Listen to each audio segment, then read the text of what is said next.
Jangan lupa sebelum aktivitas kita ngopi dulu biar fresh. Bismillah.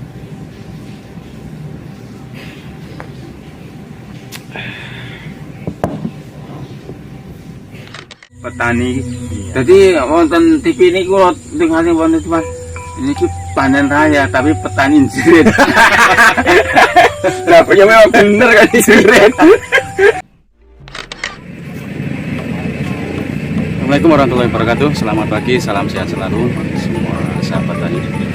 Di sini kelompok tani Bangun Subur 2 Pak Yanto. Kita ngambil sampel ubinan yang kedua ya. Kita ingin melihat berapa potensi produktivitas di kelompok tani ini. Ini beralamat di Kampung Bangun Banir, Kecamatan Sambaliung, Kabupaten Berau Kaltim, dengan varietas Inpari 42.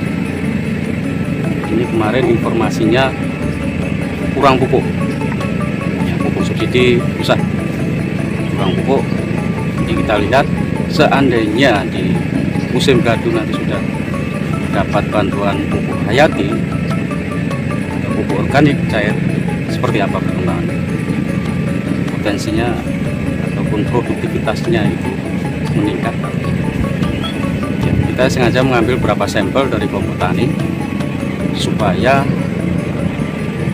hasil dari penggunaan pupuk hayati yang dibantu oleh pemerintah Kabupaten Berau ini signifikan atau tidak terhadap peningkatan produksi tanaman padi sawah. Ini juga akan kita lihat di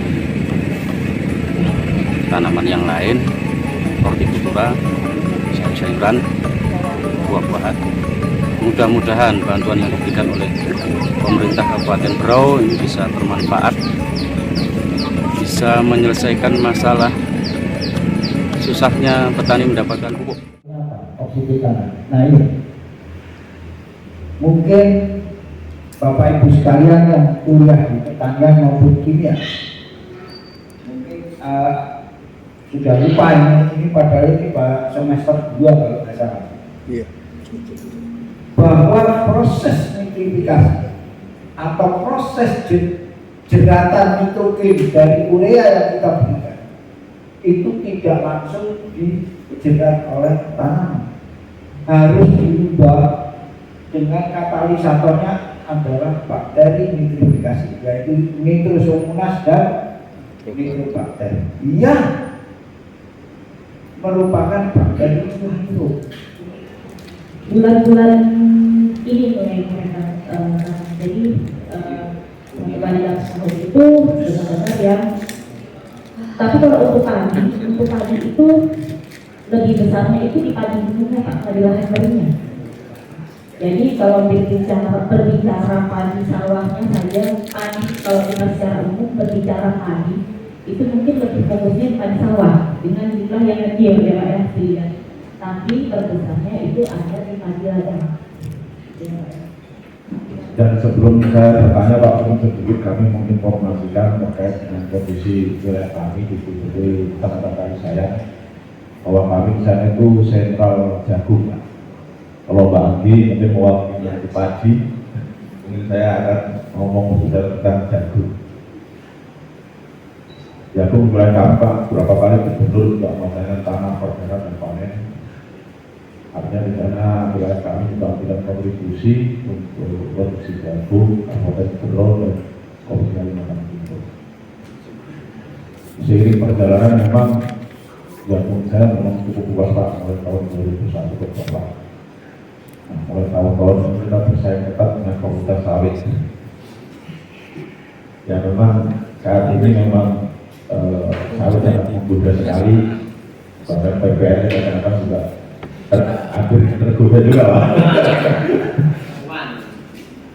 Tetapi kita tetap fokuslah kalau kita mengawal untuk tanaman padi. Seiring perjalanan Pak, jagung memang persaingan ketat, tapi di saat ini harga jagung hampir stabil, juga naik terus. Katanya kemarin saya mendapatkan harga itu 58 per biji kemarin 2 pasang. Artinya bahwa petani mulai merasa gimana ya, jagung ternyata juga harganya lumayan. Tetapi Pak, dari persaingan kita dengan komoditas sawit juga harga jagung yang cukup lumayan, tapi produktivitasnya kalau menurun Pak. Karena pertama ya karena aktivitas yang di sana itu kan tidak muncul Pak jagung. Jadi panen terus. Jadi rata-rata kita mendapatkan 4,5 juta, 3,5 dan sebagainya. Alhamdulillah 2 kontainer sudah merapat di gudang.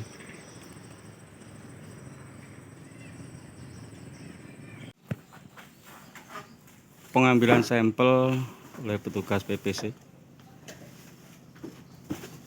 Nah, di sini juga Pak, ini.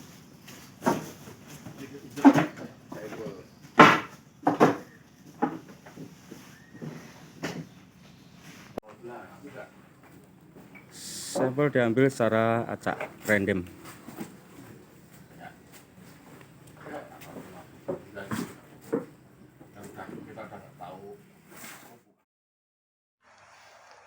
Hasil uji lab didapatkan bahwa pupuk hayati Puja Madu dan Bioratu melebihi dari standar kementerian.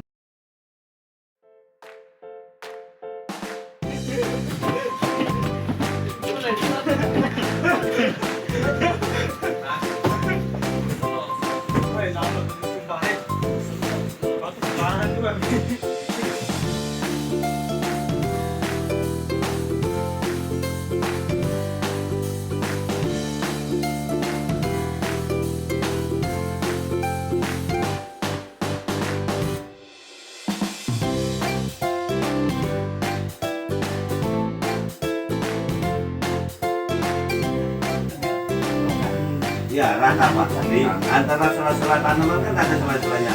Jadi di bawah Pak, kita semprot ya, kita goyang inilah dikit. Nah itu kan dia akan menyebar sendiri karena ada air Pak. Terus selanjutnya Pak, setelah penyemprotan kedua kali itu berapa hari kemudian kita semprot kembali dengan dosis Usulannya. Kan pada Bapak Mulyadi SPKP yang sudah memberikan testimoninya. Itu baru 25% yang disampaikan Pak, belum semuanya. Ya, Bapak Ibu sekalian yang saya hormati, yang baru saja hadir silakan bergabung. Untuk acara berikutnya yaitu acara inti, nanti kami mohon izin dulu Pak Sigit. Apakah boleh kita break dulu dengan kopi dan snack yang ada? Sambil jalan? Sambil jalan. Baik. Baik Bapak Ibu sekalian, kita lanjutkan ke acara inti, yaitu penyampaian sosialisasi kepada Bapak Insinyur Sigit Agus Himawan. Waktu dan tempat kita persilahkan, nanti sembari snack dan kopi kita hidangkan. Ya, jadi rileks saja, tidak usah tegang. Ya, tegangnya sudah tadi malam, sekarang nggak boleh tegang. Oke, silakan.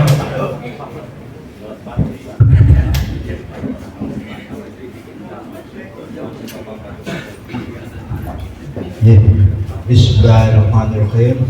Assalamualaikum warahmatullahi wabarakatuh. Salam sejahtera bagi kita semua yang telah diberikan berkah bisa hadir di tempat ini. Yang terhormat Pak Kadis, yang terhormat Pak Kabid, terima kasih. Yang terhormat Pak Mul dan Bapak Ibu sekalian yang tidak bisa saya sebutkan satu persatu. Ini mungkin saya sambil duduk kali ya, supaya santai ini. Jadi saya ngasih judul ini tujuannya supaya Bapak Ibu sekalian betul-betul bisa mengingat dan serius terhadap pengolahan tanah atau kesuburan tanah. Karena saya dengar di mana-mana orang selalu bicara bibit, bicara pupuk, tapi tidak pernah bicara bagaimana tanah itu direhabilitasi untuk meningkatkan produksi. Jadi Kita bicara mobil, kita bicara makanan, kita bicara sekolahan untuk anak, tapi tidak pernah bicara tentang baiti janati, yaitu rumah dari tanaman adalah tanah. Kita bicaranya selain rumah. Kalau rumah kita ini kurang nikmat bagi anak-anak kita, saya yakin mereka akan lebih banyak di jalanan. Maka Quran mengatakan, bangunlah baiti janati, bangunlah rumahmu sebagai surga. Cuman ini tanaman, saya katakan bahwa pencernaan tanaman itu ada pada tanah. Nah, pencernaan itu kalau ilmu kedokteran yang menyangkut gigi, tenggorokan, mulut, usus, lambung. Jadi apabila kita ada bermasalah dengan alat pencernaan, maka nafsu makan kita akan turun. Ini maksudnya gitu. Nah, kalau nafsu makan kita turun, ya kita akan kekurangan nutrisi, sehingga produksi tanaman apabila nutrisi itu tidak bisa diserap, ya akhirnya kayak sekarang, bro, hanya 4 ton, bahkan kalau di Jawa ada 10 ton, 9 ton itu gosip, tidak ada. Rata-rata produksi Jawa itu 5,6 ton, bukan 9 ton. Itu yang ada di YouTube, yang ada di YouTube. Tapi realnya nggak ada. Di Jogja aja yang katanya Gemah Ripah Lojinawi, kenyataannya bisa tercapai 7 ton aja udah ngotot. Padahal di daerah Bantul itu adalah kabupaten dengan irigasi terbaik di Indonesia, tapi tidak. Nah, saya belum pernah dengar tercapai sampai 10 ton. Kalau saya dulu nanam dengan benih MSP dan mikroba keluar 23 ton, itu pengalaman pribadi saya pernah, tapi tidak produk massal, tidak. Itu hanya kasus. Jadi judul ini supaya Bapak Ibu sekalian memahami dan meyakini betul bahwa tanah harus kita bicarakan dulu sebelum memilih bibit, menanam apa, pupuknya berapa. Jadi pengolahan tanah atau recovery tanah itu harus kita utamakan terlebih dahulu. Nah, kebetulan saya formulator dengan merek yang saya kasih nama Puja Madu dan Bioratu, maka saya katakan di sini Puja Madu dan Bioratu sebagai alat untuk memperbaiki pencernaan tanam. Nanti akan saya jelaskan kenapa kok dikatakan pencernaan. Jadi Puja Madu dan Bioratu ini isinya adalah mikroba. Jadi bukan NPK, tapi bakteri, yaitu makhluk hidup yang paling kecil dari ciptaan Allah. Nah, ini saya gambarkan animasi. Kalau kita nutrisinya masuk lewat mulut, tapi kalau tanaman nutrisinya lewat akar dengan media tanah. Inilah yang saya katakan bahwa pencernaan dari tanaman adalah tanah yang Bapak kelola. Dan ini mungkin belum banyak dikatakan, ini baru saya katakan sekali ini di Indonesia, bahwa tanah adalah sistem pencernaan dari tanaman. Apa komponen apa yang menjadi dikatakan sebagai pencernaan? Satu adalah fisik tanah. Fisik tanah adalah kegemburan, itu harus tercapai. Salah satunya fisik, jadi tanah harus gembur. Yang kedua kimia tanah, yaitu pH. Mau pH asam, mau pH basah, itu adalah kimia tanah. Karena kimia tanah ini juga sebagai salah satu faktor pencernaan tanaman itu menjadi rendah. Yang terakhir adalah biologi tanah. Ini jarang sekali dibahas, dipelajari dengan serius oleh dunia dan perkebunan kita, adalah biologi. Padahal semua proses pertumbuhan makhluk hidup yang ciptaan Allah ini, jadi bukan robot, itu selalu melalui proses biokimia. Setelah pabrik urea datang 40 tahun yang lalu, berlarut-larut terus menerus biologi tanah dilupakan oleh para pelaku pertanian. Inilah bencana yang sekarang, mulutnya bencana itu baru sekarang. Ini saya katakan awal menjelang bencana yang sebenarnya tentang pangan, akibat dari melupakan biologi tanah. Nah, pencernaan yang baik itu harus berada di pertemuan, fisiknya bagus, kimianya bagus, biologi tanahnya ada, maka dapat dikatakan pencernaan tanaman itu sehat atau tanah itu subur. Jadi subur itu terdiri dari 3 komponen, fisik, kimia, dan biologi. Nah, permasalahan yang paling mendesak, kondisi yang paling berat bagi formulator saya seperti saya sekarang untuk datang ke Berau atau Kalimantan adalah fisik tanah.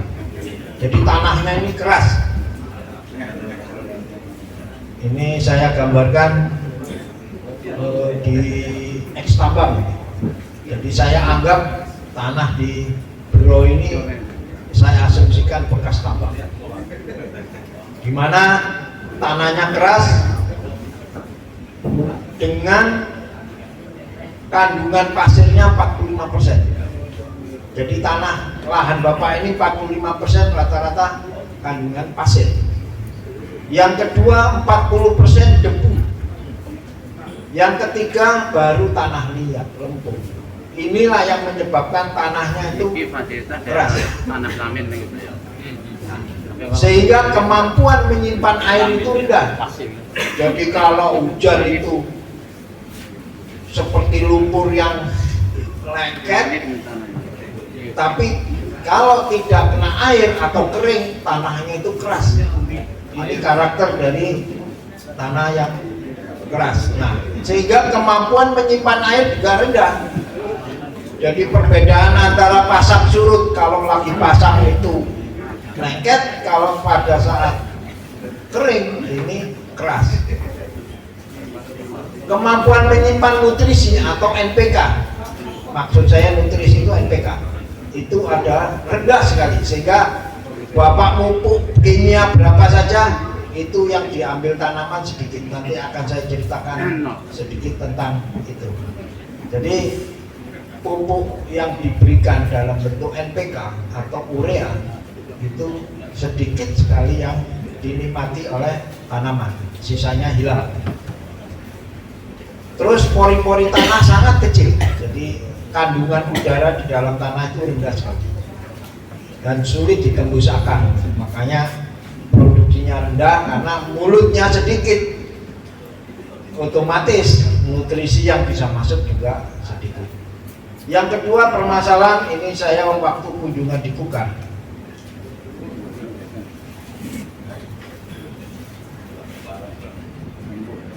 pH-nya ketemu 3,5. Ini di lahannya Pak Lurah, mantan anggota TNI. Jadi fisik dan kimia sangat buruk di daerah Kalimantan, terutama di Kalimantan yang bawahnya ada batu bara. Jadi Bapak Ibu sekalian, kalau tanah itu di bawahnya batu baranya itu madu, atasnya itu tanah pirit, itu racun. Jadi gabungan madu dan racun itulah yang Bapak miliki. Padahal batu baranya yang menikmati bukan kita, Pak. Yang menikmati oligarki, tapi susahnya kita yang menerima. Ini makanya saya ingin berbagi pengalaman. Saya tukang neliti dan Bapak penggunanya. Yang kedua,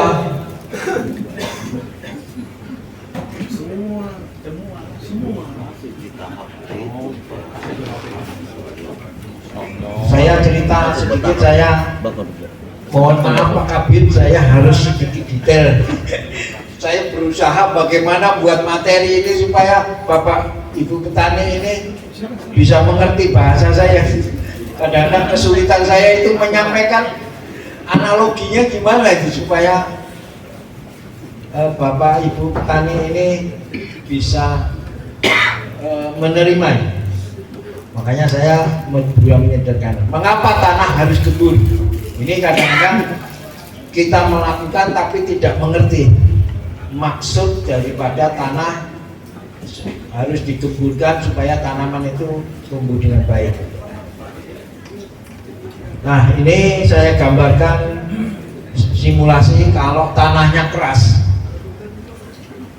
maka akar itu tumbuh sangat terbatas, jadi dia lebih banyak menyamping.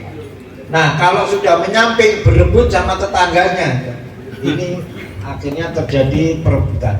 Yang kedua, ini akar pada tanah yang keras itu akan segera mati. Yang sebelah sana ini tanah yang gembur tetap dia hidup, tapi yang keras umur dari akar itu pendek. Dan yang kedua, tanah yang gembur akar rambut akan keluar banyak, di mana akar rambut adalah mulut dari nutrisi masuk ke dalam jaringan tanaman. Yang akar rambut itu tidak bisa dilihat karena tidak bisa dilihat dari kasat mata, ya sangat kecil sekali. Itulah fungsi dari akar rambut, bagian dari akarnya. Ini jelas sekali bahwa akar rambut ini bukan akar yang Bapak bisa lihat, ini akar rambut, tempat masuknya nutrisi ke dalam jaringan tanaman.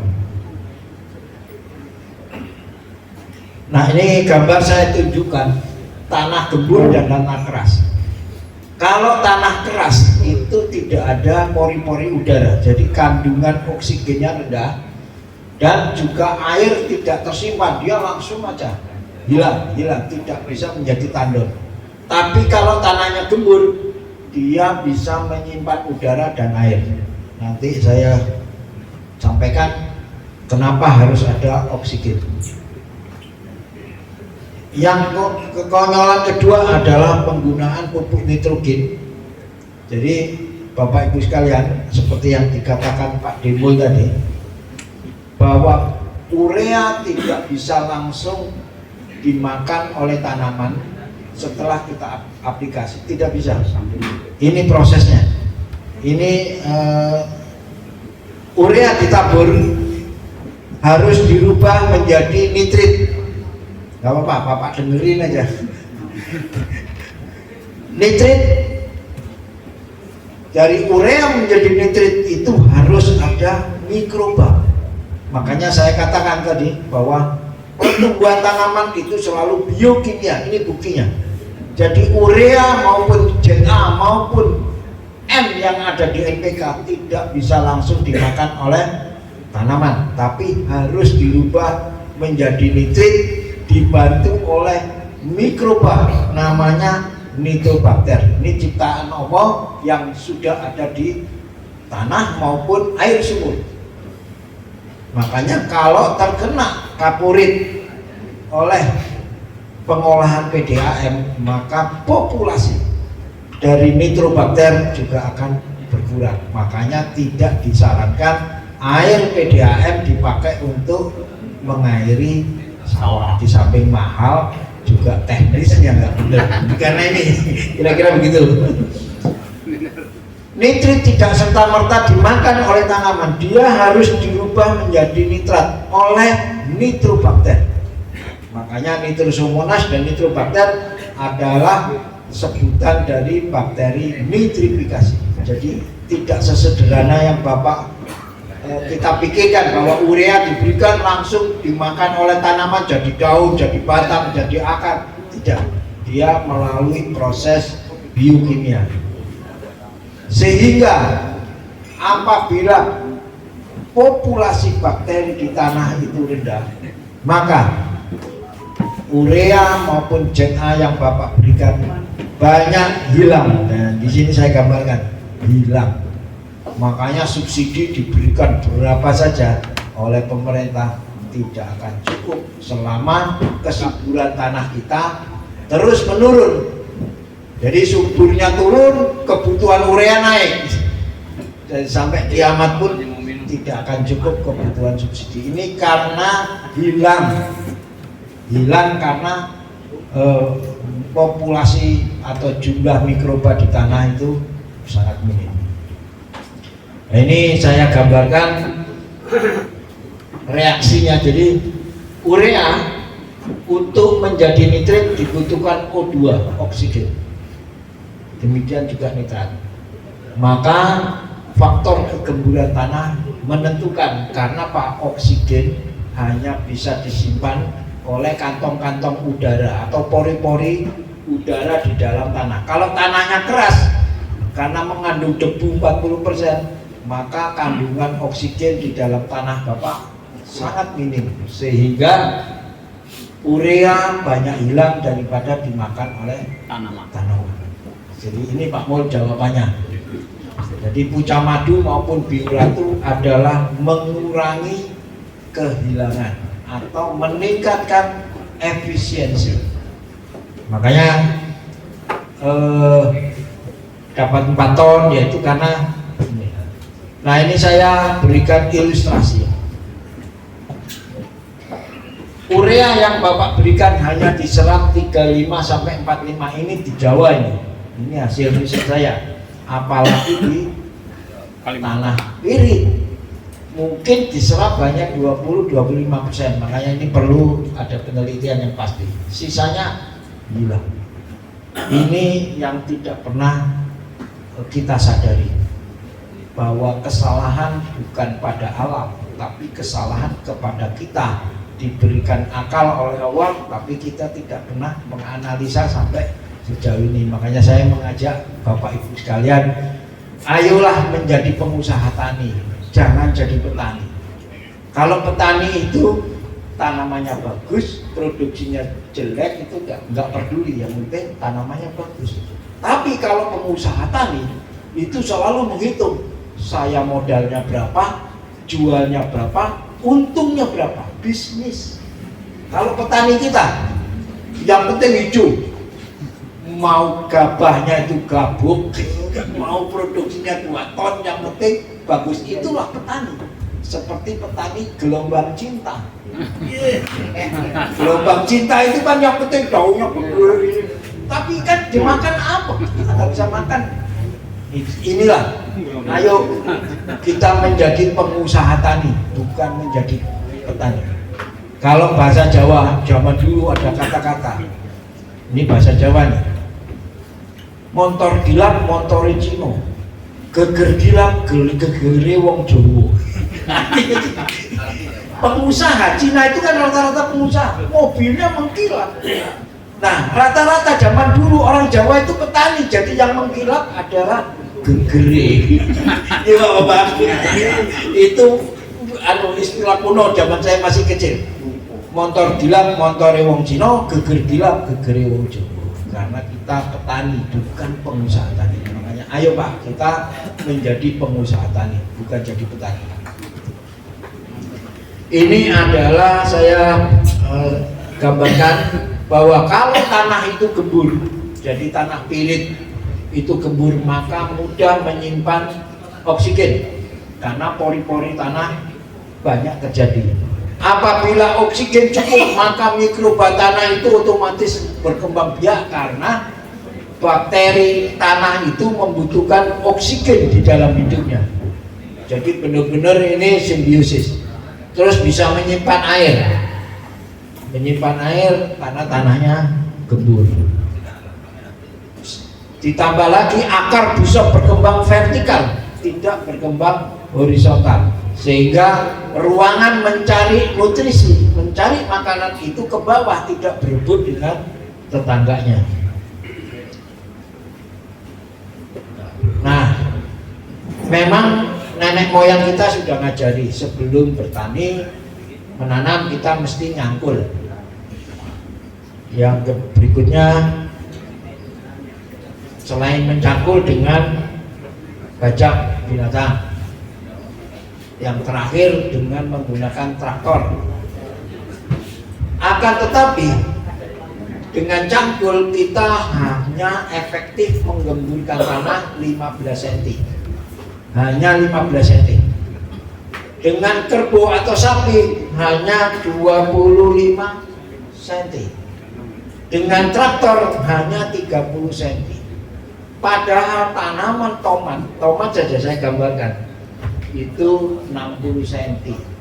Makanya dibulut setinggi-tingginya supaya bisa tercapai 60 cm tanah itu gembur, sehingga tomatnya akarnya bisa tumbuh dengan baik di kedalaman 60. Padi 1 sampai 1,2 meter, bayangin kita ngolah 30 cm tapi kebutuhannya 120 cm, sehingga padi produksi kita juga akan rendah karena mulutnya lebih sedikit, kurang atau stunting, terutama di umur generatif. Jadi gini Pak, pertumbuhan akar itu mengikuti faktor waktu. Pada saat pertumbuhan vegetatif kan pertumbuhan dibagi dua, pertumbuhan batang daun, setelah itu pertumbuhan biji. Nah, pada saat pertumbuhan vegetatif daun batang, akar masih bisa mendukung. Tapi begitu menginjak generatif, nutrisi yang dibutuhkan jauh lebih banyak, akarnya tidak nyampe karena hanya bermain di 30 cm yang gembur. Ini yang saya katakan. Ini problem sifat musik tanah. Nah, ini saya singkat saja, ini gambarannya seperti yang saya jelaskan tadi. Mengapa tanah di Kalimantan rata-rata cenderung asam? Yaitu yang saya katakan tadi, karena tanah di Kalimantan ini madu dan racun. Jadi bawahnya batu bara, atasnya racun. Apa racunnya? Adalah tanahnya kecut. Kenapa tanahnya kecut? Nah, ini sedikit mohon maaf Pak Kabin, saya jelaskan agak detail. Jadi apa yang disampaikan Pak Mul tadi, tanah di Balai Benih itu ada semacam minyak, itu bukan minyak Pak, itu adalah Fe, logam besi. Jadi yang mengambang itu besi. Bahasa ininya Fe. Fe akan bergandengan dengan sulfat karena tanah kita adalah tanah vulkanik, selalu mengandung belerang. Es itu belerang. Kalau besi gabung dengan belerang, terus Bapak olah naik ke atas, akan bertemu dengan oksigen yang kita hirup ini, maka akan terbentuk asam sulfat seperti yang dikatakan Gibran. Jadi kalau asam sulfat ini dimakan, diminumkan seperti yang Gibran katakan, itu sama dengan kita bunuh diri. Jadi racun asam sulfat itu bagi tanaman karena menurunkan pH tanah. Jadi asam sulfat itu dibentuk karena proses oksidasi, jadi proses karena bertemu dengan oksigen. Nah, ini saya singkat saja. Jadi penyebabnya adalah ion hidrogen yang saya kasih panah. Nah, mungkin ini pernah dibaca oleh Bapak Ibu penyuluh waktu kuliah. Jadi Pak, kalau pH tanah itu rendah, ini saya gambarkan 4. maka nutrisi yang bisa diserap oleh tanaman hanya 10%. Jadi Pak Kadis ngasih bantuan NPK beras apa saja, kalau pH-nya tidak diluruskan dulu mendekati 6 atau mendekati 7, percuma. Karena nitrogen, fosfat, atau TSP atau SP36 maupun KCl hanya diserap 10%. Apabila pH-nya 5, itu lumayan bisa diserap 50%. Dan apabila pH-nya mendekati 7, 6,5, 100% bisa terserap. Sehingga biaya usaha taninya lebih rendah karena faktor kehilangan. Ini kira-kira jawabannya begitu Pak Pul. Ini tabel sudah ada sejak saya di semester 1. Ini sudah ada dan nggak tahu ini berapa tahun sebelumnya. Jadi ini sebetulnya sudah ada teorinya, sudah ada penjelasan dari luar negeri, makanya bahasa Inggris. Ini penelitiannya orang luar negeri. Ini sudah diketahui, tapi kita tidak pernah menyadari. Jadi kita selalu menyelesaikan masalah dengan masalah. Makanya monggo Bapak Ibu sekalian yang jadi petani dirubah menjadi pengusaha tani. Jadi hal-hal seperti ini didengarkan atau ikut dipelajari. Ini di YouTube banyak. Kalau kita ingin maju, kita harus samina batokna, mendengar. Kalau benar, lu ikuti. Jadi bukan ngeyel. Saya banyak sosialisasi itu ngeyel, Pak. Ngeyel. Ini saya nggak jauh-jauh, karena saya ini kerja di pabrik gula yang punya lahan nanam 6.000 hektar. Bagian tanaman itu sama, suka ngeyel. Jadi pabrik gulanya rugi karena dia salah budidaya, tapi tetap ngeyel. Makanya saya ngomong ke direktur, pecat saja Pak, karena itu penyakit. Kata Rocky Gerung, itu dungu yang dirawat.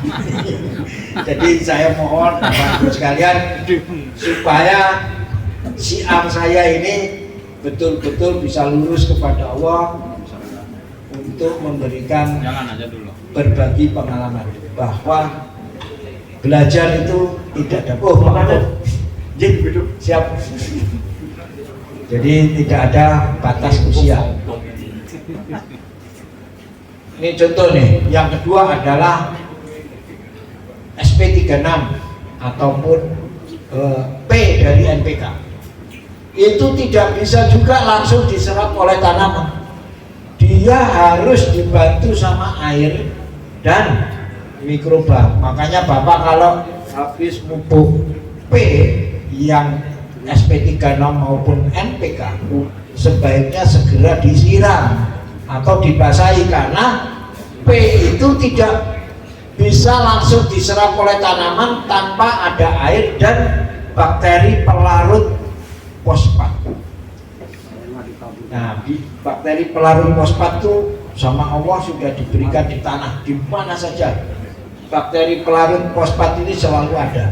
Cuman akibat Bapak ngasih urea berlebihan, ditambah disemprot herbisida, ditimpa lagi dengan pestisida, maka populasi bakteri pelarut fosfat semakin turun sehingga meracuni tanah dan tanah akan mengubah sifatnya, marah, saya katakan marah. Fosfat yang Bapak berikan tidak bisa diserap oleh tanaman karena makhluk yang memasak, tukang masaknya itu sudah tidak ada. Nampak dia. Nah, ini saya tekankan kepada Bapak Ibu sekalian. Jadi yang membuat tanaman kita itu baik bukan hanya NPK, tapi biologi. Makanya saya nggak mau produksi POC, pupuk organik cair, saya nggak mau. Saya kalau ditanya Pak Dirjen, Pak Ali Jamil maupun PPK Pak Tommy, produksi sekalian POC Pak Dirjen, nggak mau. Memang saya dapat duit lebih banyak, tapi itu tidak dibutuhkan oleh Bapak Ibu sekalian, yang dibutuhkan itu mikroba, bukan bahan organik yang cuma kecil. NPK itu sudah dibawa oleh Ponska. Kalau sudah di Ponska, kenapa di POC lagi? Kalau sudah dikasih kompos, kenapa dikasih POC? Maka saya katakan, hati kecil saya tidak menerima kalau saya memproduksi POC. Saya cuma cari kaya, karena tidak dibutuhkan oleh petani atau tanah saat ini, tidak dibutuhkan. Yang dibutuhkan adalah bakteri. Makanya saya membuat Hayati yang isinya bakteri, yang fungsinya sebagian sudah saya sampaikan tadi. Jadi kalau bakteri fosfatnya nggak ada, ya akhirnya fosfat itu tidak hilang, Pak, tapi terbenam di dalam tanah. Ya kalau terbenamnya uang di bank bisa diambil sewaktu-waktu. Kalau fosfat Bapak ambil lagi ya nggak bisa. Itu kenapa beberapa petani saya hanya menggunakan urea, itu pertumbuhannya sudah bisa normal, Pak, karena kandungan fosfat yang ada akibat pemupukan sebelumnya itu menjadi ketarik kembali. Dan saya yakin di daerah Bro ini fosfatnya sudah tinggi karena memang dari tanah endapan. Jadi sejak zaman purba dulu fosil itu sudah numpuk di sini. Nah, fosil itu dulunya adalah fosfat. Jadi tanaman ini kan mengandung fosfat. Jadi kalau saya jadi menteri, saya kurangi itu subsidi P-nya, karena kita ini sudah kayak P. Padahal fosfat hanya bisa dibeli dari Afrika Selatan, Ukraina dan Rusia. Kita tidak pernah menyadari bahwa saat ini kita krisis NPK. Karena bahan baku P sama K kita harus impor dari daerah konflik. Makanya pusing petrokimia maupun PKT. Karena mereka belinya mahal, sama pemerintah tidak boleh menjual mahal karena kepentingan politik, sehingga mereka rugi triliunan tapi tidak pernah diekspos. Nah, kalau saya jadi menteri, analisa P-nya kita cari database, teliti semua daerah, karena kita nggak punya data. Indonesia ini kelemahannya data. Pak Kadis di Bero saja saya yakin tidak punya peta pH. Jadi kelurahan ini coba itu Pak Bambang punya peta, maka kita punya rekomendasi dosis pemupukan. Itu penting. Jangan melihat sawit. Kalau sawit memang tanaman yang hidupnya sudah biasa disiksa kayak kaktus. Kaktus itu kalau Bapak kasih kompos tanahnya yang benar, saya yakin buah naga itu tidak produksi dengan baik. Tapi kalau disiksa di tempat yang pasir, yang panas, yang dia tumbuh baik. Memang takdirnya dia tanamannya disiksa. Jadi buah naga. acuan itu jangan sawit. Nah, orang punya duit itu senang memelihara makhluk hidup yang senangnya disiksa tapi menghasilkan uang. Tapi kita balik lagi, kita kelaparan kan, kurang beras, kurang jagung. Jagung itu adalah komponen ketahanan daging, Pak Kadis. Jadi kalau jagung kita tidak produksi atau kurang memenuhi, maka kita menjadi imported daging. Jadi kita ini, jadi kalau beras itu pangan, karbohidrat, kalau jagung adalah protein. Ini yang membuat pemerintah getol jagung. Nah, sekarang jagung diekspos untuk jadi produk unggulan Bero tanpa mempertimbangkan kondisi tanah. Jagung itu memang mudah tumbuh, tapi kalau tanahnya itu pH-nya rendah dan keras, maka yang hadir dulu adalah bule. Jadi penyakit bule itu muncul karena pH-nya rendah, karena dia ditimbulkan oleh jamur. Yang jamur itu senangnya di tempatnya yang kecut-kecut seperti panu itu banyak diketek. Itu karena memang itu kodratnya jamur. Jadi pH berau sebelum dibenerin bahaya tanam jagung. Terus jagung itu sakarnya serabut dan sampai 3 meter. Jadi kalau tanahnya keras jangan harap dapat pipilan dapat panen 6 ton itu sudah bagus. Tapi kalau tanah normal hibrida bisa 11-12 ton. Kami 10 ton itu sudah biasa untuk bonggol kering. Dan penyakit bulenya bisa kita atasi. Nanti saya jelaskan kenapa pucang madu biura itu bisa menghindari dari bule. Jadi Pak Bambang kalau mau melaksanakan program jagung betul-betul dianalisa pH tanah sama kegembulan tanah. Gampang tapi sulitnya kalau kita tidak perhatian dengan itu. Insya Allah kalau jagung kami tidak pernah ada yang gagal. Jadi jagung sangat mudah bagi pucang madu maupun biura karena bisa mengendalikan bule tadi. Sama dengan cabai. Cabai itu petani atau Bapak Ibu sekalian bisa mengendalikan penyakit, pasti saya pastikan Bapak mempunyai keuntungan yang tinggi karena resiko cabai adalah penyakit. Kalau penyakit sudah bisa dikendalikan, selesai udah.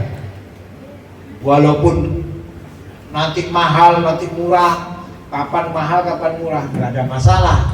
Kalau kita berpikirnya setahun. Jadi nanam cabai itu panen cabai mahal maupun murah nanti ketemu rata-rata keuntungan per tahun 1 hektar pernah saya hitung dengan pucang madu 6 bulan itu 1,2 miliar untuk 4,5 hektar. Jadi 1,2 M Bapak bagi 4, itulah keuntungan per 6 bulan dibagi sebulan. Itu dengan harga cabai 11.000. Nanti Pak Bambang saya kirimi itu catatannya petani saya yang di Bali. Nah, itu beliau bukan petani tapi terus dulu pengusaha diskotik di Denpasar, sekarang jadi petani cabai khusus karena penghasilannya itu dia lahannya 4,5 hektar, keuntungan per 6 bulan itu 1,2 dengan pupuknya sedikit sekali tanpa menggunakan pestisida. Ini yang membuat HPP-nya rendah. Ya nggak ada penyakit kok dikasih semprot. Nah, Pak Anom itu nurut Pak karena tidak ngeyel.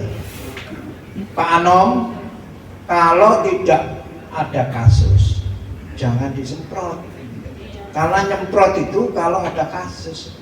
Nah petani di Jogja rata-rata kalau nggak nyemprot nggak enak Pak, karena biasanya disemprot. Ini kan gendeng Pak. Kita bukan maling, datang saya ke Kapolsek, Pak saya maling kan gendeng. Kalau bukan orang gendeng kan nggak mungkin. Itulah kita bubarkan Pak. Karena pestisida itu kasus, menangani kasus. Nggak ada kasus disemprot. Itu latah. Akhirnya apa? Tanahnya terus turun kualitasnya karena racun di sini.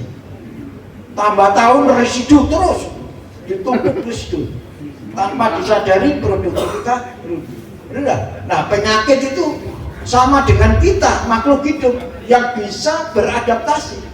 Ada racun nanti cucunya keluar tahan terhadap racun. Terus semakin resisten namanya. Akhirnya dosis pestisida terus digenjot. Akhirnya yang enak Monsanto, pabrik-pabrik PMA yang memproduksi racun. Negaranya nggak mau pakai, dilarang pakai. Karena itu racun di Indonesia mereka tawarkan supaya kita menjadi negara yang ketergantungan terhadap pangan, ya kan Pak? Makanya slogan ketahanan pangan ini salah. Karena ketahanan pangan bukan berdaulat pangan. Yang penting punya duit bisa impor, ya sudah, ketahanan pangan tercapai. Tapi kalau swasembada kita harus nanam sendiri.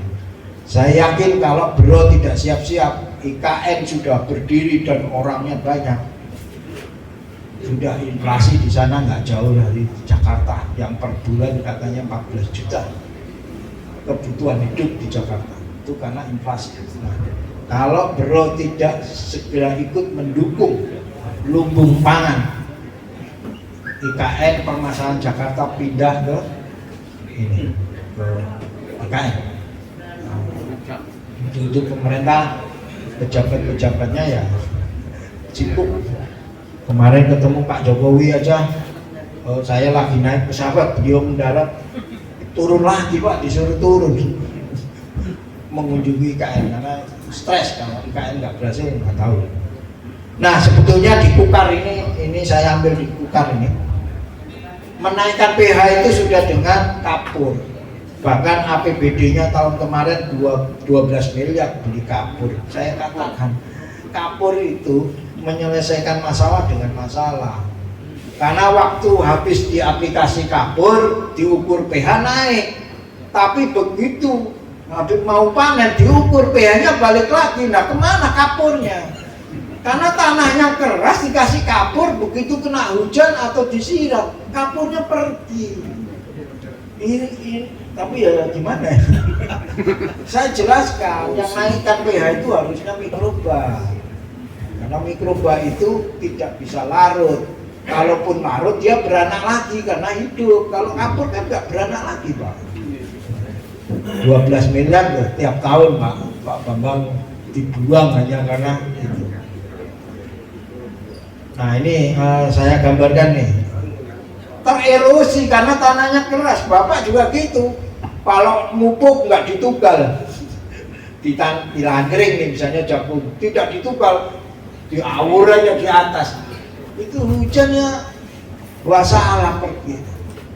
Jadi mohonlah ditugal, ditanam supaya nggak larut. Nah ini saya ambil di Bengkulu. Ini saya ukur pH-nya 7. Saya sampai heran, wah pH-nya 7, tapi kenapa sawitnya kerdil? Ternyata saya lihat di irisan, itu fisik tanahnya jelek, padat. Jadi pH bagus, fisik jelek, maka sawitnya kerdil. Terus saya temukan lagi tanah gambut. Tanahnya gembur, kan gembur Pak, yang namanya. Tapi pH-nya rendah, sama saja produksinya rendah. Jadi fisik dan kimia tanah harus sama-sama bagus, baru kesuburan tanah terjaga. Ini saya di Muko-Muko ini, di Sumatera Barat. Nah makanya saya gambarkan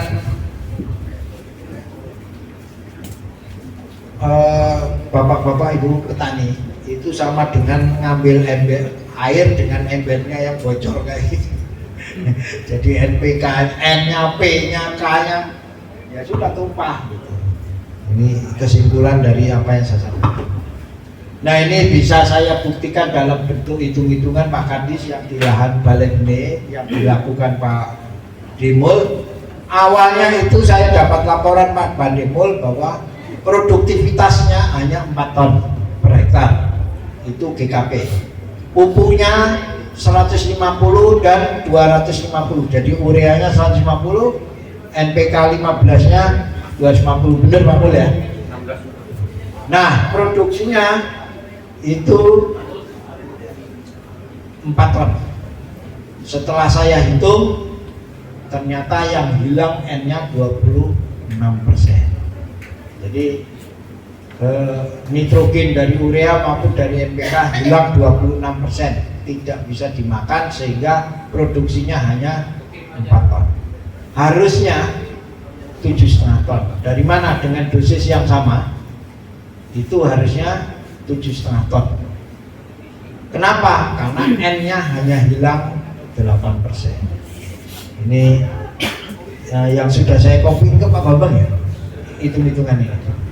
Nah ini kalkulasi, jadi sebaiknya Bapak Ibu petani bahkan penyuluh itu punya semacam simulasi perhitungan unsur hara terkait dengan produktivitas. Kalau di peternakan, saya pernah ke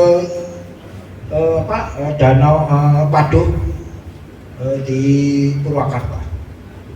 Keramba, petani keramba, saya tanya, Pak, sampai ngasih pakan berapa? 1 ton pokpan, pelet yang apung. Terus produksinya berapa? Setengahnya. Jadi 1 ton pakan menghasilkan panen setengah ton, jadi 50%. Jelas apa? Saya ngasih 2 ton, panen saya 1 ton, jelas. Nah, kalau Bapak Ibu sekalian, saya ngasih pupuk 150, urea, NPK 250, panennya berapa Pak Mul? Insya Allah saya berdoa semoga 8 ton. Ini teknis. Dasarnya apa Pak? Ya berdoa. Ya memang berdoa dibutuhkan, tapi sambil berdoa kan harus direncanakan. Kalau pupuk 150 dan 250, potensinya adalah 7,5 ton. Lah kalau saya kepingin 9 ton, tinggal ditambahin kebutuhannya. Itu maksudnya. Gitu ya Bapak Ibu ya. Nah nanti itu PPL mungkin Pak Bambang bisa memberikan formula ini dari Excel sehingga bisa dibagikan ke petani. Oh, daerah buyung-buyung kepingin ini pupuknya harus berapa? Nah, cuman untuk mencapai 7,5 ton pH sama ketumburan tanah harus tercapai optimum.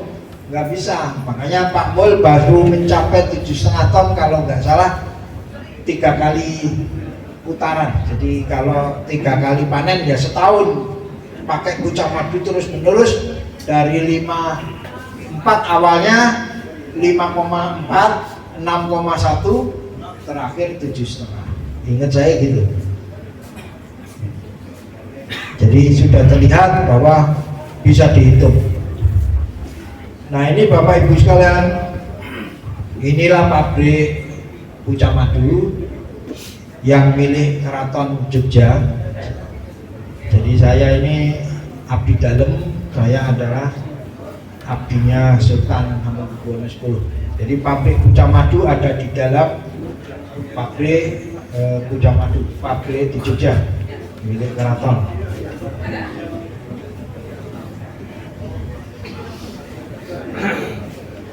Nah ini pabrik Bioratu, ini ada di Madiun, di pabrik gula Rejo Agung milik BUMN RNI 1. Jadi ini pabriknya berdiri tahun 1873, pabrik gula zaman VOC. Nah ini pabrik Bioratunya ada di gedung ini. Makanya ada rel lori tebu ini, itu tebu. Ini pabrik Bioratu yang padat. Nah, ini bahan aktif daripada kucak madu maupun Bioratu, sama isinya sama Pak, cuman bentuknya beda. Kalau kucak madu cair, kalau Bioratu padat bentuknya butiran. Tapi semua bahan aktifnya atau mikrobanya sama, yaitu Bacillus pseudomonas actinomycetes. Nah ini hasil uji lab yang nggak tahu kapan ini, tahun 23. Nah ini yang bro ini Pak Kadis, ini yang di bro ini. Jadi ini contoh nih, Azospirillum standarnya hanya 10/5. Tapi saya pasang 10/9. Jadi kalau Bapak Ibu sekalian, satu botol diencerkan menjadi 1000 liter, itu artinya masih mengandung Azospirillum 10/6, kan dikurangi 3 dari 1000 ya. Jadi masih di atas ketentuan hektar, walaupun sudah diencerkan 1000 kali. Kalau 100 kali masih mengandung 10 pangkat 7. Jadi 9 kurangi 2. Kan 100 itu nolnya 2 kan Pak ya. Nah itu berarti 10 pangkat 9, 9 dikurangi 2 berarti tinggal 7. Jadi kalau Bapak ngecerkan 100 kali, maka populasi Aspergilliumnya masih 10 pangkat 7, masih di atas fermentan. Itu yang membuat salah satu faktor kami berhasil di aplikasi Pak Mul. Jadi populasinya tinggi sekali. Ini saya buat 10 pangkat 9. Nah sekarang menginjak kepada agak detail sedikit. Kenapa kok pucah madu bisa menggemburkan tanah? Ini karena mikroba. Mikroba itu dalam hidupnya, ini Aspergillium dan ini mikroba dari pucah madu maupun bioratu, itu hidupnya mengeluarkan getah, namanya biofilm. Nah, getah itulah yang mengikat debu, pasir maupun lempung menjadi butiran yang lebih besar. Makanya Bapak Ibu sekalian nanti kalau nyoba pucah madu di pot atau polybag tanah yang keras, dikasih pucah madu yang sudah diencerkan 100 kali, nanti 1 minggu berikutnya Bapak cek, kelihatan sudah ada penggemburan tanah. Ini karena proses ini. Jadi mikroba itu mengumpulkan partikel yang kecil menjadi yang lebih besar, bentuknya butiran. Makanya saya gambarkan butirannya adalah seperti ini. Dengan butiran-butiran yang lebih besar, maka akar rambut tumbuh menembus celah-celahnya. Terus kalau ditekan gini ngepir gini. Ini karena butiran. Jadi kegemburan tanah hanya butuh waktu sekitar 7 hari untuk pucah madu maupun. Nah ini demplot saya di kelihatan sawah setelah 1 minggu aplikasi itu teksturnya kelihatan terbentuk butiran. Terus air tidak menggenang karena langsung bisa turun ke bawah. Nah sebelahnya yang cuma dibatasi galengan itu terlihat airnya masih tetap menggenang.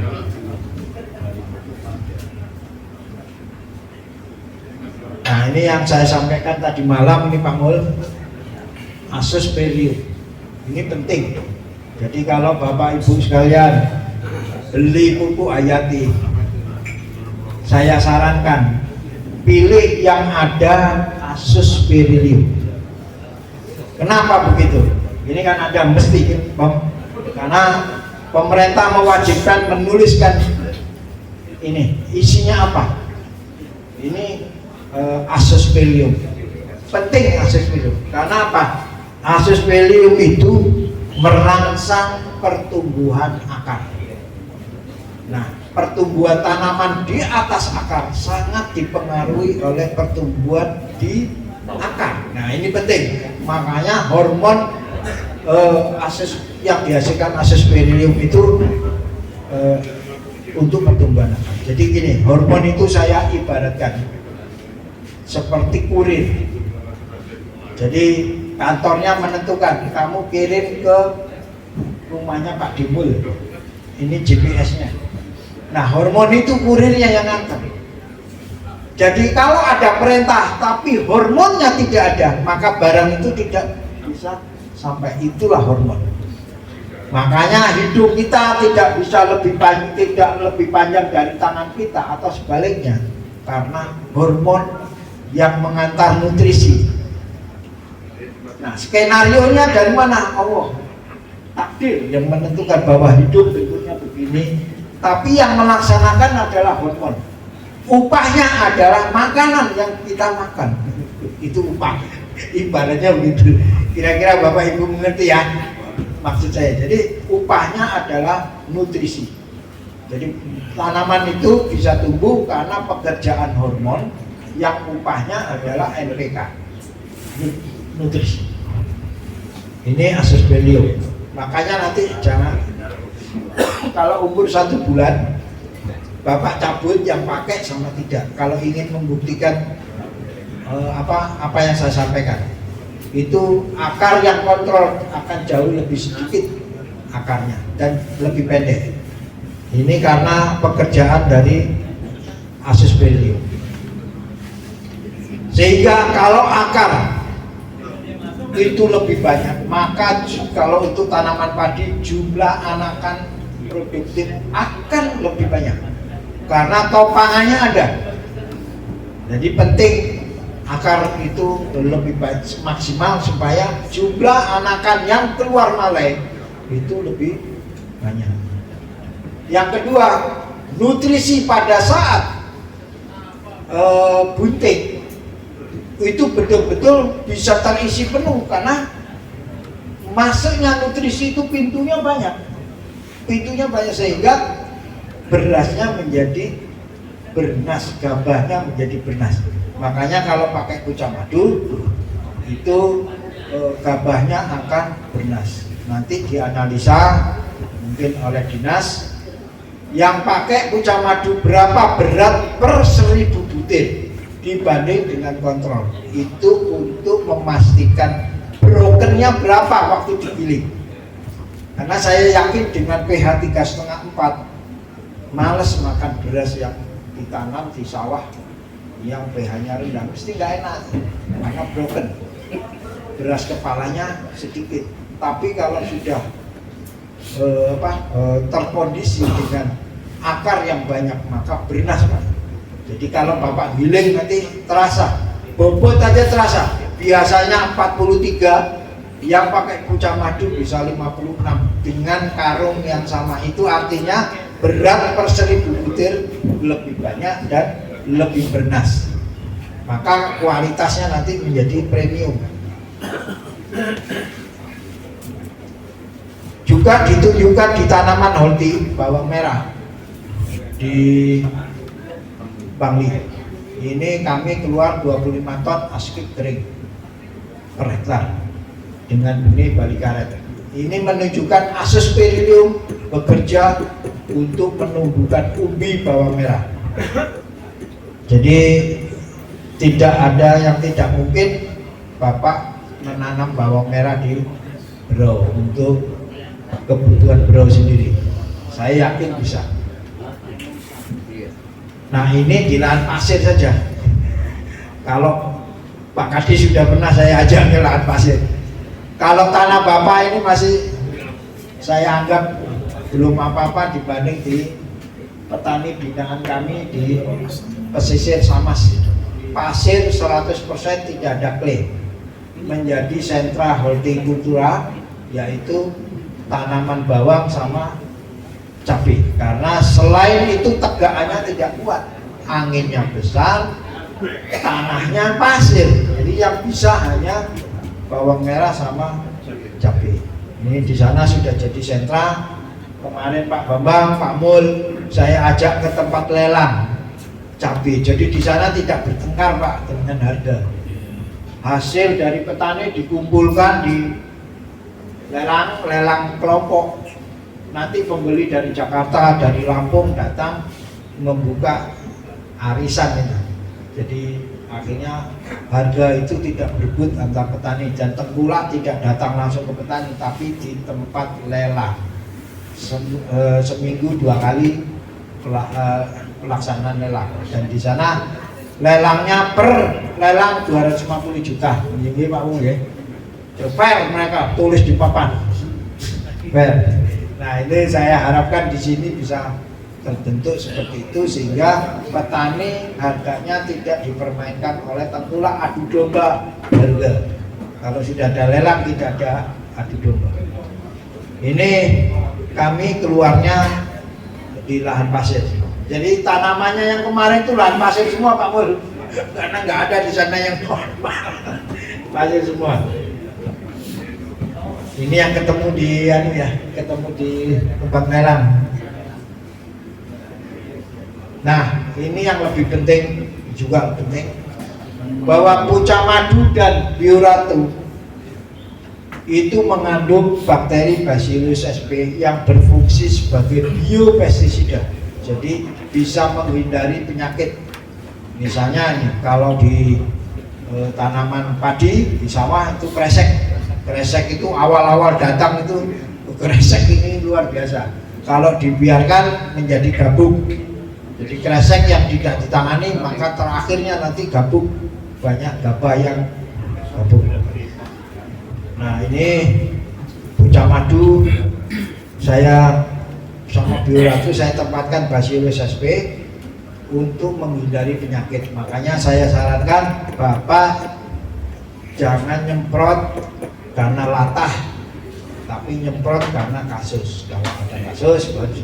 Tapi dengan Pucak Madu Bioratu insya Allah namanya kasus bisa dihindari, karena ini saya nggak perlu panjang lebar, nanti kita ditanya jawab saja. Nah ini Pak Bambang, filmnya Pak Bambang waktu berkunjung ke lahan pasir. Nah ini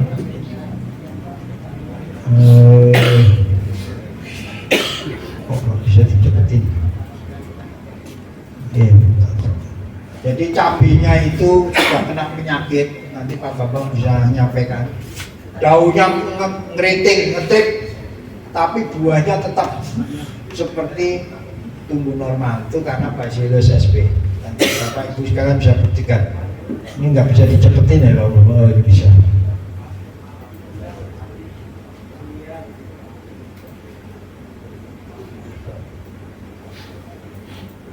Oke, nggak bisa dicepetin, saya potong aja.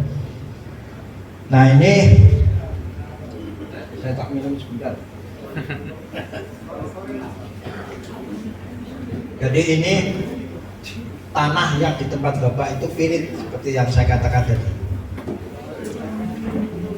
Itu saya lengkapi dengan bakteri pelarut sulfat, sehingga tanah Bapak yang pH-nya 4 nanti seminggu kemudian insya Allah naik menjadi 1, terus seminggu kemudian naik lagi sampai mendekati 7, biasanya mentok di 6,2, tapi di balik benih kemarin bisa sampai 7 Pak.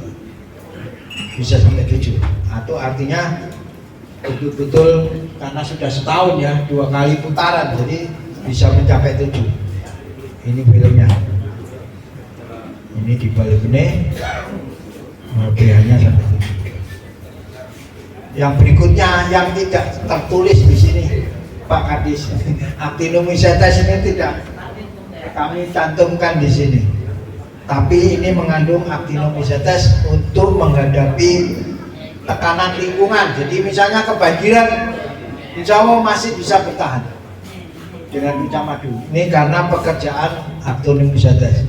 Kekeringan juga masih bisa bertahan karena Actinomycetes mampu mengurangi dampak akibat ini tekanan lingkungan, termasuk yang kadar garam tinggi.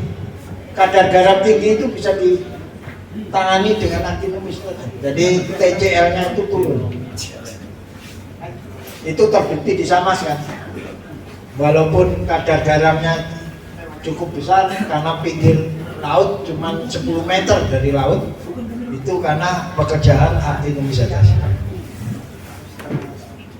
Nah ini jagung yang biasanya jagung itu tidak mau tergenang, alhamdulillah dengan Pucak Madu itu bisa bertahan. Ini seminggu Pak kayak gini nih, waktu tahun 2023 ya, yang curah hujan tinggi 23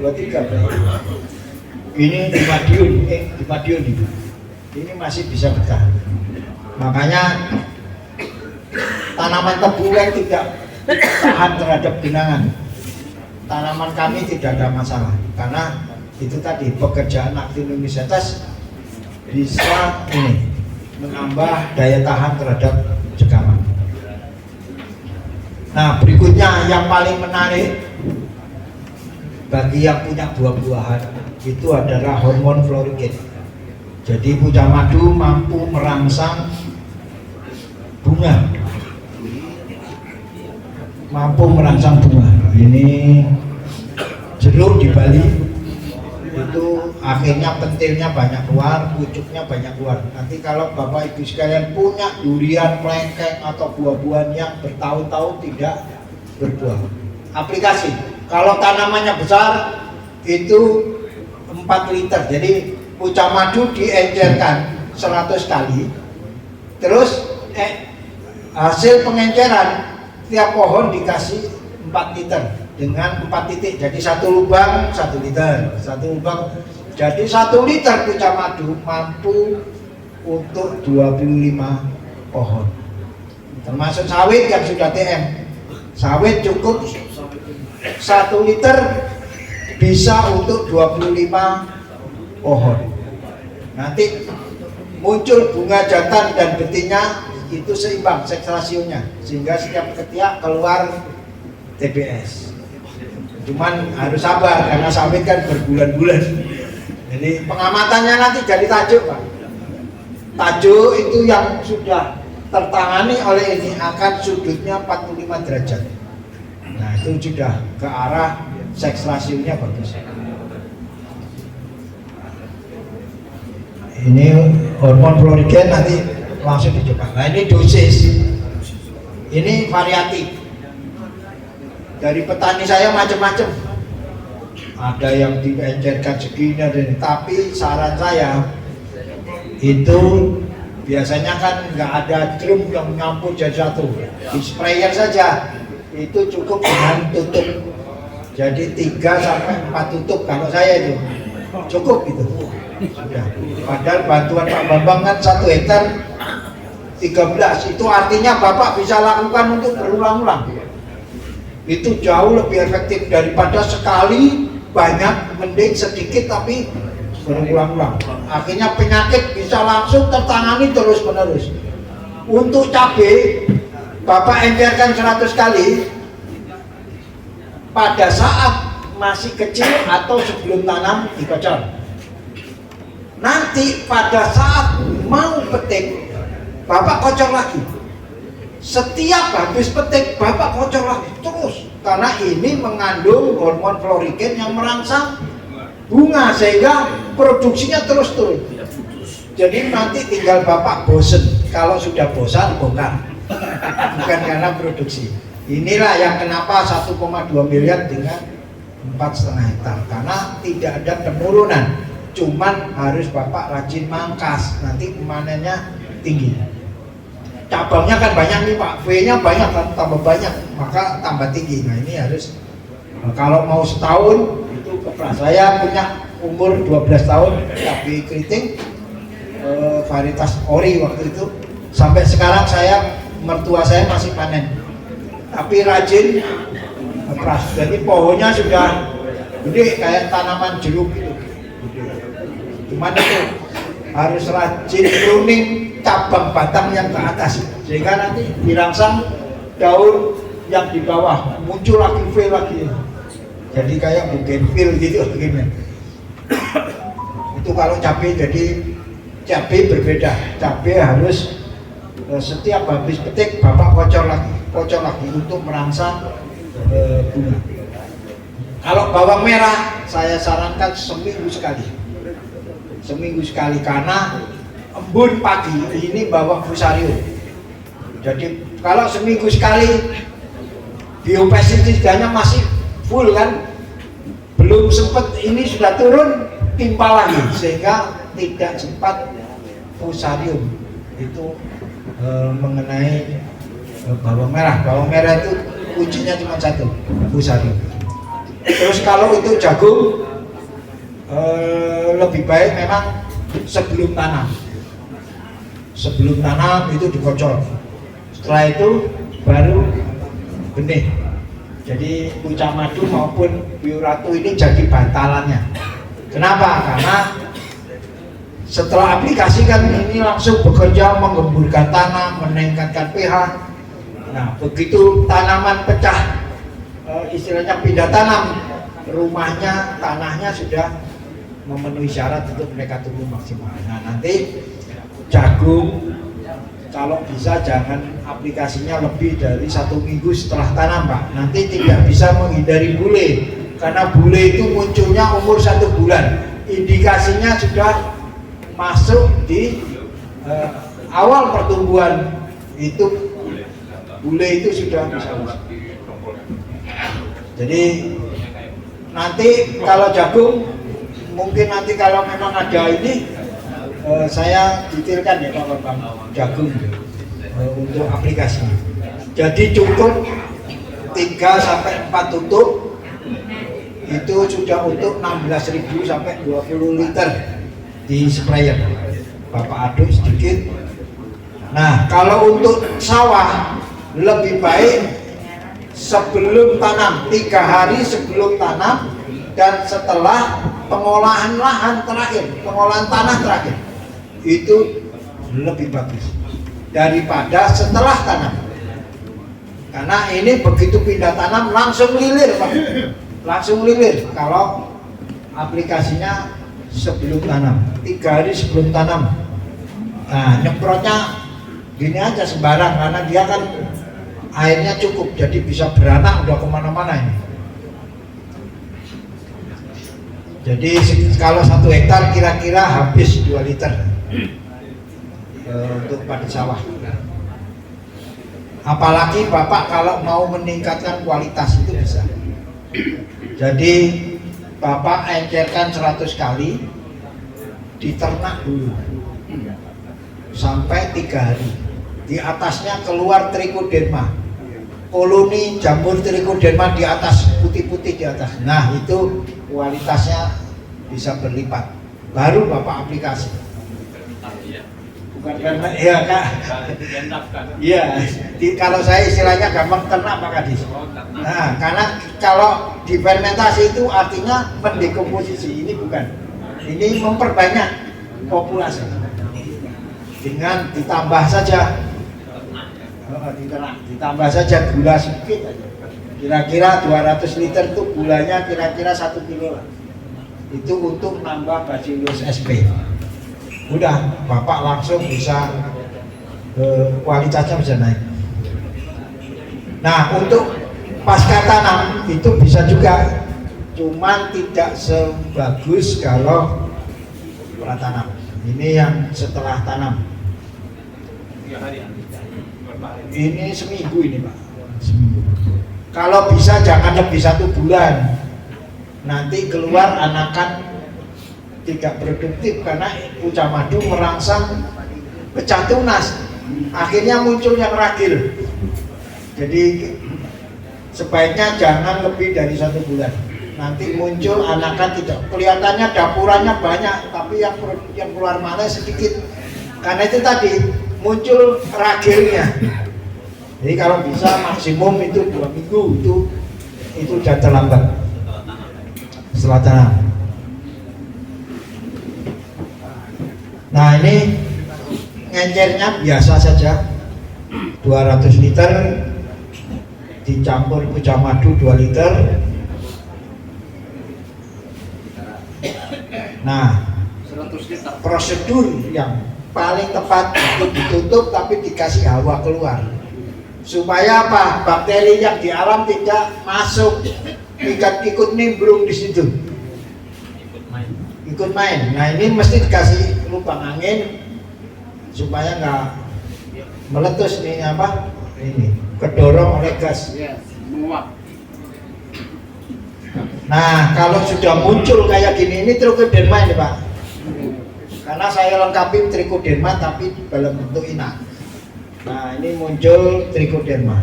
Nah, trichoderma kan Bapak Ibu sekalian tahu, itu adalah ZPT, zat perangsang tumbuh. Ini saya lengkapi tapi nggak saya masukkan di sini. Karena ini bagian dari kualitas. Berapa kilo gulanya Pak itu? Berapa? Gulanya berapa kilo? Ini cuma sekilo saja. Dalam 1 drum ya? Ya, 200 liter. Jangan 2 kilo Pak, habis kopi di rumah. Gula merah Pak ya? Gula merah apa nggak masalah, yang penting glukosa. Gula. Yang penting glukosa.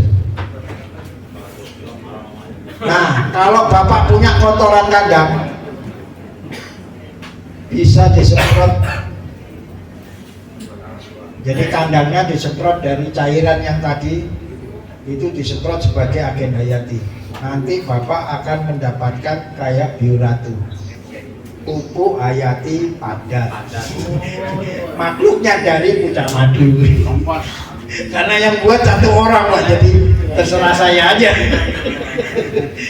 Jadi nanti kualitas pupuk kandang Bapak akan meningkat. Nanti setelah jadi ini, Bapak jangan aplikasi tontonan sehektar. Maksimum cukup 100 kilo, 1 kuintal per hektar. Sudah selesai. Di spray aja, di spray. Ini kan untuk agen hayatinya dilengkapi. Nanti jadinya Bioratu. Nanti kalau Bapak bawa ke laboratorium, hasilnya akan sama. Karena ohilnya itu makanan, makhluknya dari Pucak Madu. Nanti ketemu pupuk hayati padat. Nah, kalau Bapak lebih meningkat lagi, tinggal beli mesin granul, sudah jadi butiran. Masih sudah jadi. Karena itu sudah masuk di hayati padat. Nanti baunya akan hilang, Pak. Dalam tempo 1 menit setelah Bapak nyepray rata, H2S-nya langsung tidak terjadi. Ini karena H2S-nya dimakan lagi oleh bakteri. Saya takut kepanjangan, ini saya ingin jelasin nanti aja Pak di momen, karena itu bisa menjadi kemandirian petani. Saya tidak segan-segan memberikan bagi ilmu kepada Bapak, karena ini kan kotoran hewan, ini kan milik Bapak semua. Kalau punya sapi, punya gandum, Bapak bisa menjadi produsen pupuk hayati padat, atau minimal untuk kebunnya sendiri. Sederhana aja. Nah, untuk Bioratu yang padat, enaknya itu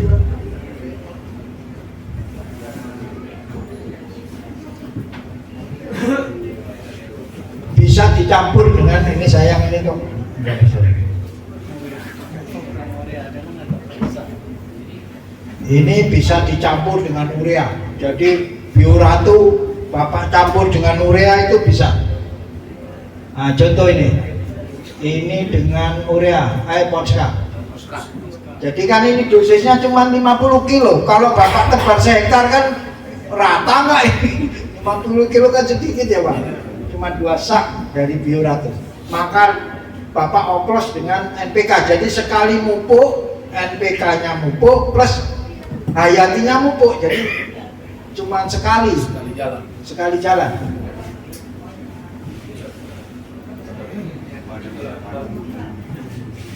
Dioplos saja dengan urea pun nggak ada masalah. Dengan urea oplos saja.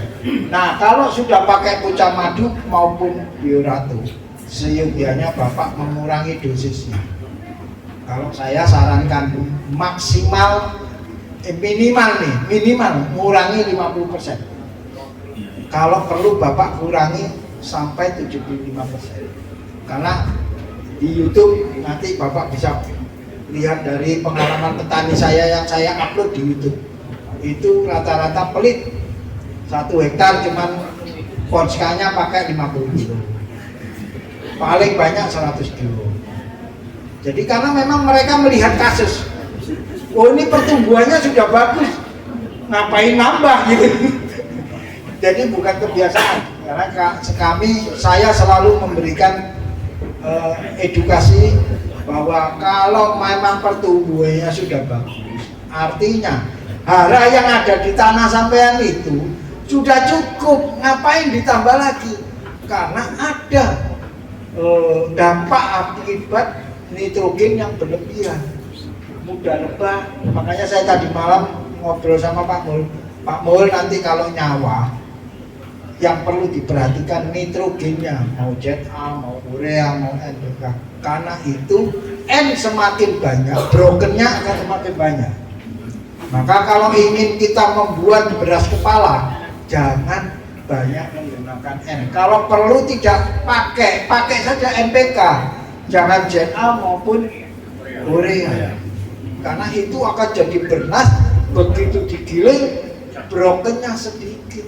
Karena selulosenya tinggi padat, yang waktu kena mesin pucuknya enggak ini maka biasanya mata susunya itu sedikit, karena mata susulah yang menyebabkan broken sama dedak. Makanya Bapak nanti kalau giling yang sudah pakai pucah madu maupun bioratu pasti dimintain tambahan sama pabrik berasnya, karena mereka menirnya dapat sedikit. Jadi rugi kan, biasanya ongkosnya dari menir Pak, ini menirnya sedikit karena jadi beras kepala. Jadi, akhirnya mereka minta tambahan ongkos karena rugi solarnya sama tenaga. Ya saya kira begitu. Monggo kita diskusi tanya jawab bagi pengalaman di sesi berikutnya. Assalamualaikum warahmatullahi wabarakatuh. Aplikasinya Pak, waktu aplikasi Pak, kapan waktu yang paling bagus? Paling bagus karena ini pupuk Mengandung bio kan? ya harus awal. Awal Pak. Yang paling bagus sebelum tanam. Kalau untuk tanaman semusim ya. Nah, maksud saya mataharinya apakah jam 6 sampai jam 10 atau jam 3 sampai sore? Apakah boleh kadang hari kita aplikasikan? Karena ini mengandung bio kan? Ya. Bio sama matahari kan biasanya dia mati. asal ya. Asal tidak ada penguapan berlebihan, itu nggak ada masalah, jamnya jam berapa saja. Yang jadi masalah ini kan kena sinar matahari menguap sehingga populasinya berkurang kan gitu Pak. Keuntungan dan kerugian yang cair maupun padat. Kalau cair, Bapak aplikasi di lahan kering, setelah itu tidak disiram nggak ada masalah. Itu keunggulannya. Kelemahannya tidak bisa dioplos langsung dengan pupuk kimia. Ini yang cair. Tapi kalau yang padat, Bapak tinggal benamkan, suatu ketika nanti dikasih air baru bekerja. Jadi bisa untuk lahan kering dan bisa bertahan lama karena ini rumahnya. Jadi butir ini rumah. Begitu Bapak kasih air, ngikuti air dia rembes ngikuti kelembapan tanah. Nah, nanti yang pergi itu beranak lagi di dalam, jadi nggak habis-habis. Tapi kalau ini habis, jadi harus sering dipakai. Tapi kalau padat enggak, itu prinsip. Tapi dia butuh air, jadi aplikasinya harus mengikuti kapan ada air, melalui hujan maupun melalui penyiraman. Itu plus minusnya Pak. Yang paling bagus Bapak ciptakan dulu ruangan akar itu senikmat mungkin bagi tanaman sebelum Bapak kasih makhluknya gitu. Jadi ini adalah pupuk dasar kalau bisa pratanam. Tapi kalau untuk tanaman tidak semusim nggak ada masalah. Tapi lebih baik lagi sebelum pindah tanam. Ini contoh sawit Pak, banyak gagal tumbuh di daerah Bengkulu karena kan lahannya kan landscaping begini, lubang, dia buat terasiring kan.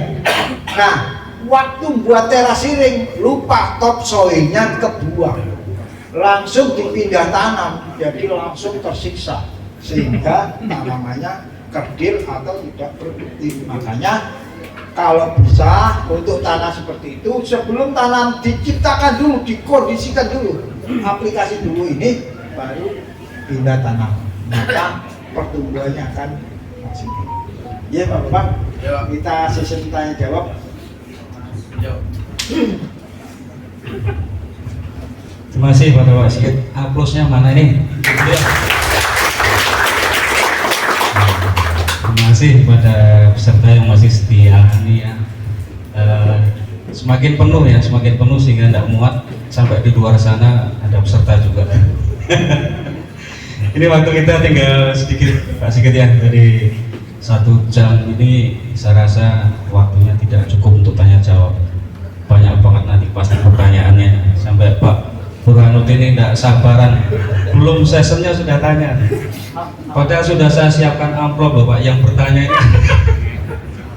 Artinya gini Bapak Ibu sekalian, kita mohon maaf di sini ya. Kita ciptakan suasana keluargaan ya. Ini bukan berarti beliau Pak Sigit ini kok kaya banget bagi-bagi uang nih, enggak. Artinya supaya kita tambah semangat ya. Tadi ilmunya sudah ada. Ilmunya di awal-awal tadi itu ilmu intinya beliau. Kemudian di aplikasinya di belakang. Nah, sekarang gantian ya. Jadi kami ingin sedikit tanya ini ya. Coba nanti angkat tangan. Yang pertama, sekarang yang tanam padi sawah siapa? Yang tanam jagung? Yang tanam kedelai? Ini dari Batu Putih tidak? Cabai? Alhamdulillah, masih banyak kita. Tanam padi gunung? Nah, ini musimnya memang ya banyak. Ya. Kemudian tanam buah-buahan. Buah-buahan. Pak Jabar ada yang dekat Bogor. Ada. Banyak sekali sebenarnya ini Pak, pakar-pakar petani kita yang sudah maju di dalam ilmu pertaniannya banyak banget. Ada yang sudah mencoba mengkoloni trichoderma seperti beliau ini banyak banget. Jadi Bapak Ibu sekalian, saya sampaikan mungkin resume dari beliau Pak Sigit yang disampaikan tadi bahwa pucah madu itu tidak hanya 2 mikroba saja di situ ya, bahkan hampir 10, cuma tidak tercantum. Sehingga pucah madu ini adalah pupuk hayati yang rendah hati, rendah hati Pak. Jadi jangan dilihat spek luarnya ya. Mudah-mudahan Bapak Ibu kalau melihat saudara-saudara kita ya, orang jangan melihat fisiknya, kita lihat hatinya. Untuk melihat hatinya kita harus bersatu dulu dengan apa yang kita lihat ya. Jadi ini sudah ada di tangan Bapak Ibu sekalian yang pucah madu ya, ada 88.367 liter sudah kita bagikan. Kemudian yang hayati padat Bioratu ini tidak banyak, hanya 22.700 kilogram untuk 17 kelompok tani ya.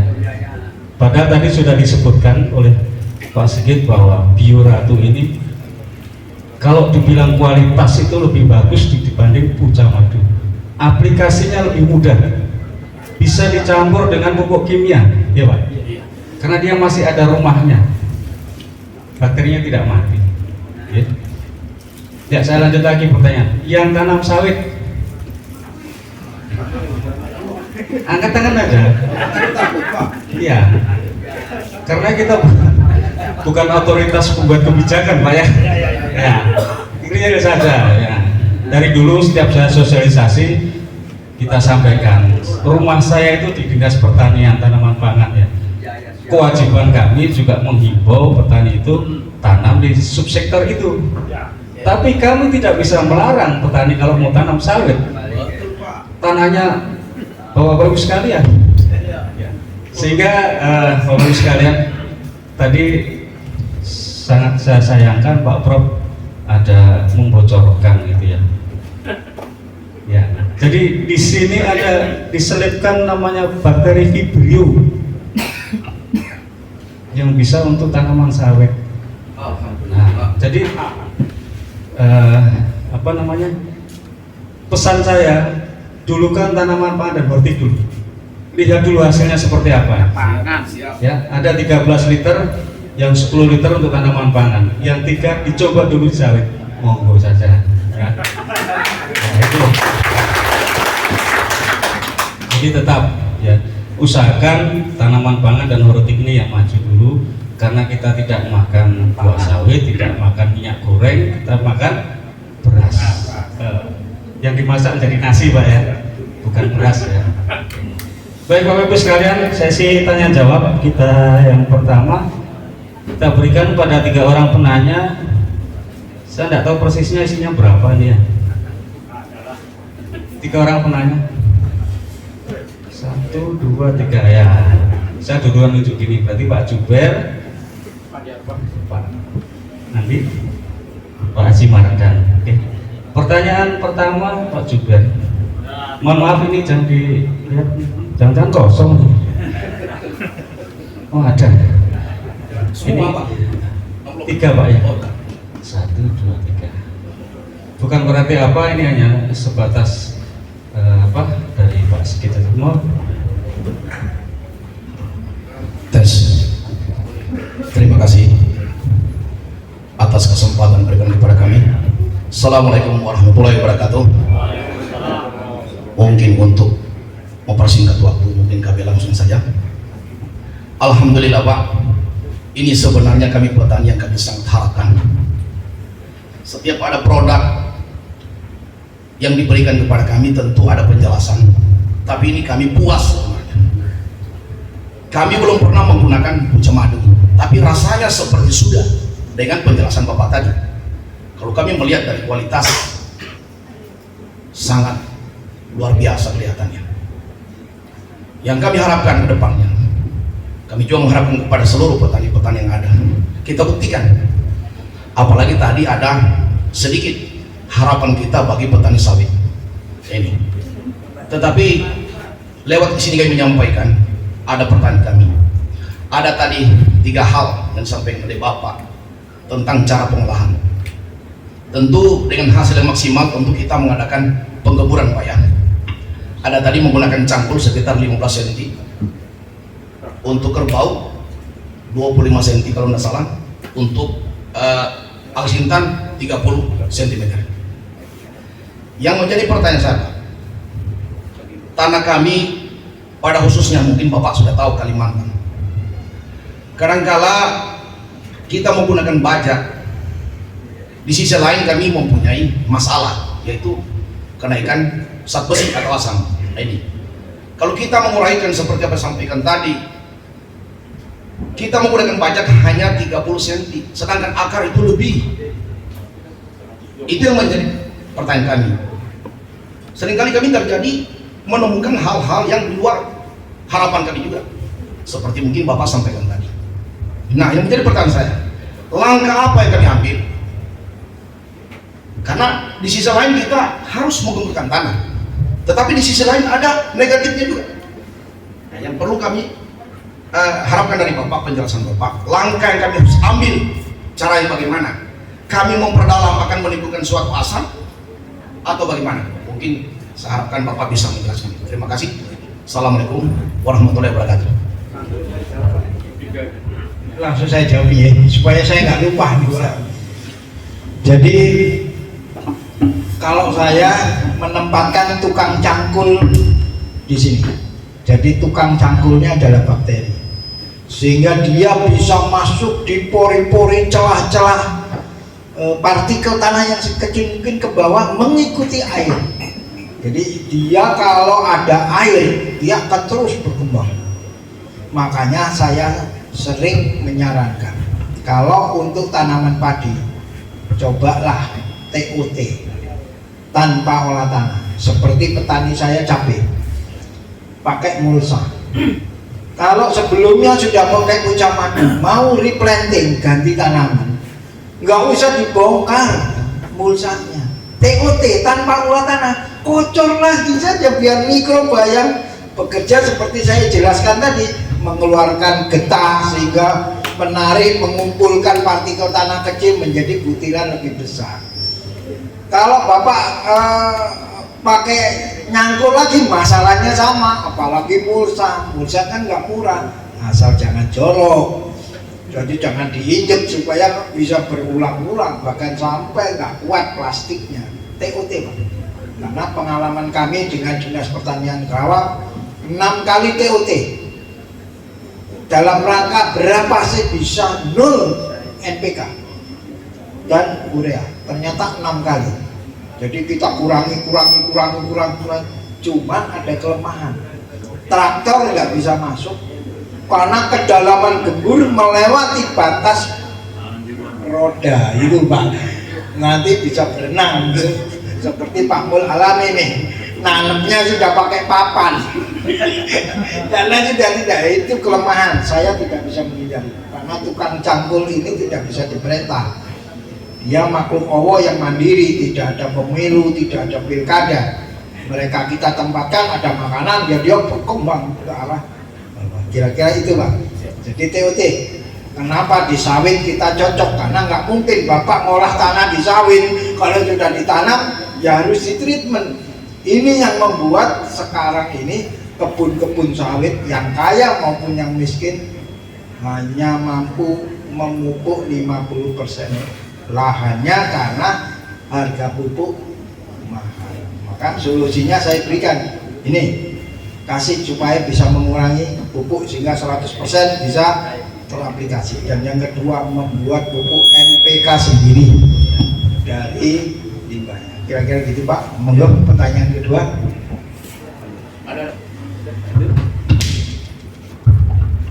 Assalamualaikum warahmatullahi wabarakatuh. Selamat pagi dan menjelang siang dan salam sejahtera untuk kita semua. Sebelumnya terima kasih banyak atas kesempatan yang diberikan. Tanpa mengurangi rasa hormat saya, sebelumnya nama saya Andi Muhammad Arfa, Ketua Gapokten Jaya Maju Kampung Buyung-Buyung, menaungi 20 kelompok tani yang sudah masuk di simultan, Pak.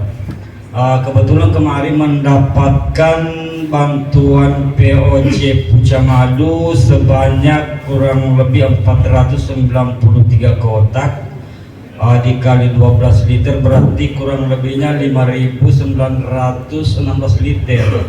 Dari sekian banyak bantuan yang diberikan, berkenaan dengan penjelasan Bapak juga tadi yang begitu sangat merespon kami untuk memanfaatkannya lebih maksimal.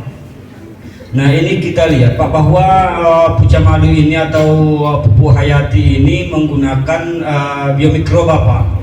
Nah, yang supaya bisa tetap terjaga kualitasnya, yang perlu saya tanyakan, kira-kira pupuk hayati Pucamadu ini tidak terlalu terpengaruh oleh penggunaan maksimal dari pestisida Pak, itu aja.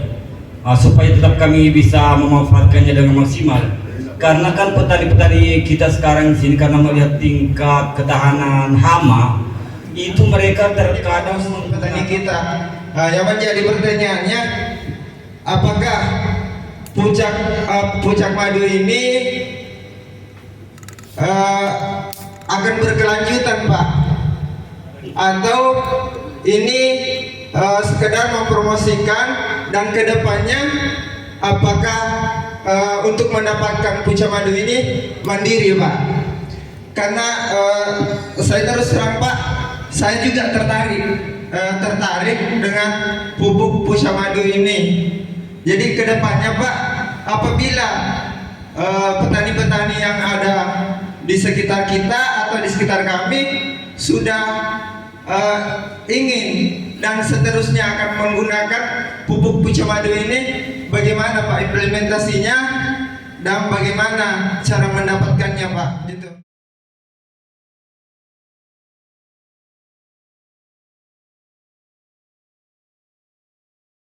Assalamualaikum warahmatullahi wabarakatuh, sahabat tani semuanya. Ini aplikasi Bioratu pada persemaian umur 10 hari yang sudah terkena asam-asam ya, gejala asam-asam. Baru pagi hari ini, nanti kita lihat perkembangannya untuk 5 hari ke depan. Mudah-mudahan sudah terlihat ke arah yang lebih baik lagi. Sedangkan teman-teman yang ada di petakan sebelah saya ini mengaplikasikan Pucamadu. Sebelah saya ada Pak D, ini sedang mengaplikasikan Pucamadu di usia 5 hari setelah tanam ya. Karena pembagian pupuknya baru kemarin. Ini lahan petakan saya, ada 2 petak siap diaplikasikan Pucamadu dan Bioratu. Nah, di ujung sana ada Pak Ketua, itu sedang menyemprot Pucamadu. Sahabat tani semuanya, ini adalah persemaian saya varietas mantap. Beberapa waktu lalu sudah terkena asam-asam. Saya aplikasikan pupuk hayati padat Bioratu. Hasilnya seperti ini ya. Ini mungkin besok sudah akan saya tanam. Alhamdulillah pulih yang terkena asam-asam. Lahannya udah siap. Itu persemaian yang kedua sama hijaunya kena Bioratu.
Assalamualaikum warahmatullahi wabarakatuh. Selamat pagi, selamat berkarya sahabat tani semuanya. Lama sekali saya tidak membuat video atau ngevlog ya, ini karena kurang sehat. Sekarang saya berada di persawahan balai benih padi dibangun. Ini penampakan padi seluas kurang lebih 2 hektar di belakang saya. Ini sudah menggunakan atau mengaplikasikan pucam madu yang ke-5 kalinya ya. Jadi 5 musim tanam sudah menggunakan pupuk Hayati Majemuk pucam madu.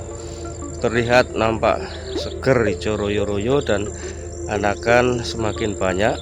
Nah, petakan khusus di belakang saya ini dulu adalah lahan yang endemis penyakit blas ya, penyakit blas akibatkan karena jamur ya. Sekarang sudah tidak nampak lagi ya. Ini membuktikan bahwa biopestisida yang ada di dalam pupuk Hayati Majemuk pucam madu sudah bekerja ya, sudah bekerja, apalagi sudah diaplikasikan setiap musim tanam. Ini sudah 5 kali ya. Kita akan lihat nanti perkembangannya, apakah nanti terjadi peningkatan produksi atau terjadi penurunan lagi ya. Karena selama 4 musim tanam ini secara data statistik bahwa peningkatan produksi terjadi di balai benih padi di Sambalung ini ya. Yang tadi awalnya mulai dari 3 ton, 4 ton sampai 6,1 ton yang terakhir. Nah, kemudian nampak juga perbaikan struktur tanahnya ya, semakin gembur. Kemudian penggunaan pupuk ini juga semakin berkurang ya, penggunaan pupuk kimianya semakin berkurang. Nah, ini menandakan bahwa pupuk Hayati Majemuk pucam madu produksi dari PT Madu Baru di Yogyakarta ini betul-betul meningkatkan kesuburan tanah, memperbaiki secara tekstur maupun kesuburan tanah, kemudian berimbas pada peningkatan produksi. Nah, sekarang ini walaupun ibaratnya harga hasil panen petani itu turun, tapi terjadi peningkatan produksi, maka tetap saja petani akan untung di sini ya. Nah, itu yang menjadi konsen saya sebagai subkoordinator pupuk, pestisida dan perlindungan tanaman di Dinas Pertanian dan Peternakan Kabupaten Berau ya. Sekarang berubah namanya menjadi Dinas Tanaman Pangan, Hortikultura dan Peternakan Kabupaten Berau, untuk selalu berusaha mencari inovasi supaya hasil referensi yang kita dapatkan itu akan memberikan manfaat ya, khususnya kepada petani di Kabupaten Berau. Insya Allah tidak hanya tanaman pangan saja ya, tidak hanya padi sawah saja, tapi dari subsektor hortikultura maupun di tanaman-tanaman yang lain. Oleh karena itu, sahabat tani semuanya, jangan ragu, silahkan menggunakan pupuk Hayati pucam madu ini, ataupun nanti seandainya ada program bantuan pupuk Hayati padat, maka ada salah satu produk yang hampir sama dengan pucam madu, yaitu Bioratu. Ini sudah kita anggap saja ini dimplotnya di Kabupaten Berau ini sebanyak 17 kelompok tani. Ini sama saja, bahkan lebih lebih praktis dan lebih bagus secara kualitas ya, dibandingkan dengan pupuk Hayati Majemuk yang cair ya. Karena yang di padat ini ibaratnya dia punya rumahnya, dia bisa bertahan lama di dalam agregat tanah ya. Oleh karena itu, sahabat tani semuanya, pesan saya, mari kita tetap semangat, tetap berkarya, jangan putus asa, jangan putus harapan di dalam mengolah lahan usaha tani kita ya. Ya, kami dari Dinas Tanaman Pangan, Hortikultura dan Peternakan Kabupaten Berau ini akan selalu support, insya Allah selalu support pada petani kita, pada stakeholder yang terkait juga, supaya kebijakan-kebijakan yang diambil oleh pemerintah daerah khususnya Kabupaten Berau ini tetap bermanfaat bagi masyarakat petani khususnya. Baik, sahabat tani semuanya, saya izin diri pamit. Ini teman-teman tidak ada ya, karena mungkin persiapan kegiatan yang lain. Mohon doa dan dukungannya, semoga kita semua selalu dalam lindungan Allah Subhanahu wa Ta'ala dan selalu bisa berkarya, bisa berinovasi, bisa membahagiakan keluarga dan bermanfaat bagi bangsa dan negara. Oke, assalamualaikum warahmatullahi wabarakatuh. Selamat pagi dan salam sejahtera untuk kita semuanya.